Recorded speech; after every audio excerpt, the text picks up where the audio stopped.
Ever wanted to host a wine tasting party but didn't know where to start? Stay tuned, because today I'm going to show you how to host the perfect wine tasting party that will impress your friends and make you the ultimate wine connoisseur.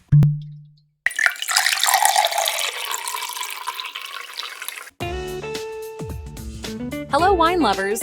Welcome back to Toast to Wine. From grape to glass, we're here to demystify and instruct on wine varieties, winemaking techniques, and the art of enjoying wines.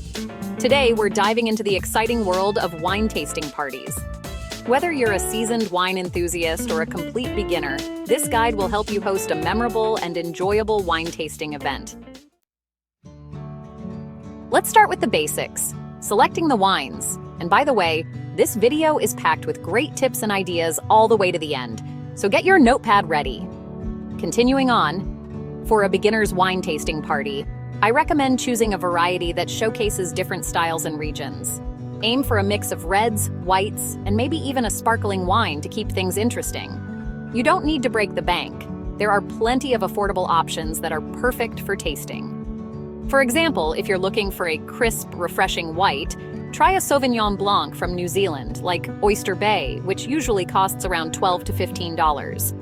If you prefer something a bit richer, a California Chardonnay like Bogle Vineyards is a great choice, typically priced around $10 to $13. On the red side, a light Pinot Noir from Oregon, such as Mark West, offers a lot of flavor for around $10 to $12. If you want something bolder, consider a Malbec from Argentina like Alamos, which can be found for $9 to $11. Don't forget about sparkling wines.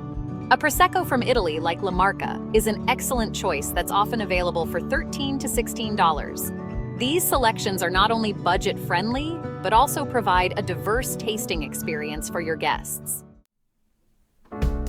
Once you've selected your wines, it's time to open them. If your bottle has a traditional cork, remember to twist the corkscrew gently and pull the cork out with a slow, steady hand. Pour just enough wine to fill about a third of the glass. This allows the wine to breathe and gives your guests enough room to swirl it around, releasing those wonderful aromas. But what if your wine has a screw cap instead of a cork?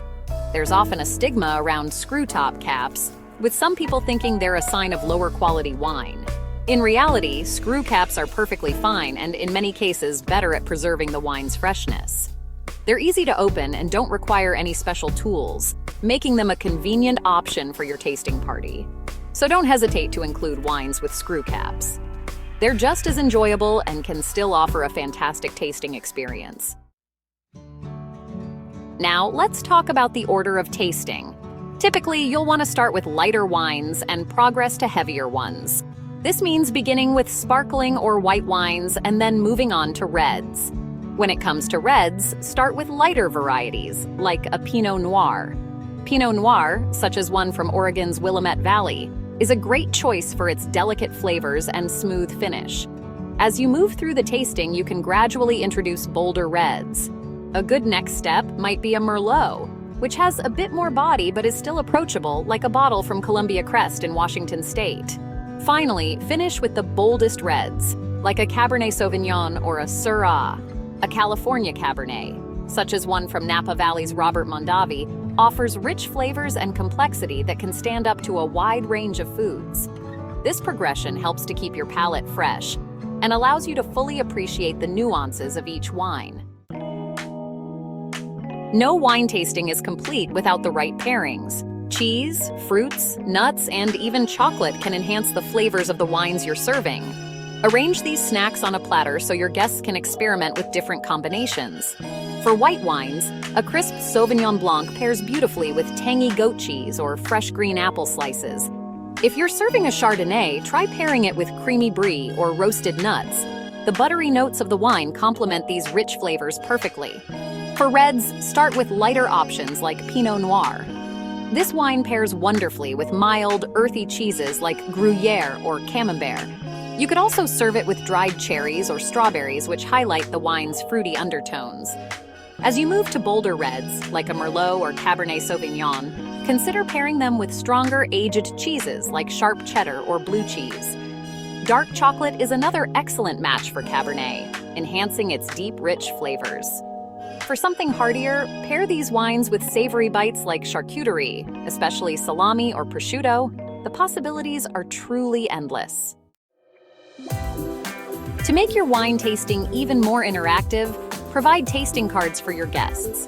These cards can include the name of the wine, its origin, and space for notes on aroma and taste. Encourage your guests to jot down their impressions. It's a fun way to see how everyone's palate differs. Now, it's time to taste. Start by observing the color of the wine. Hold your glass up to the light and take note of its clarity and hue.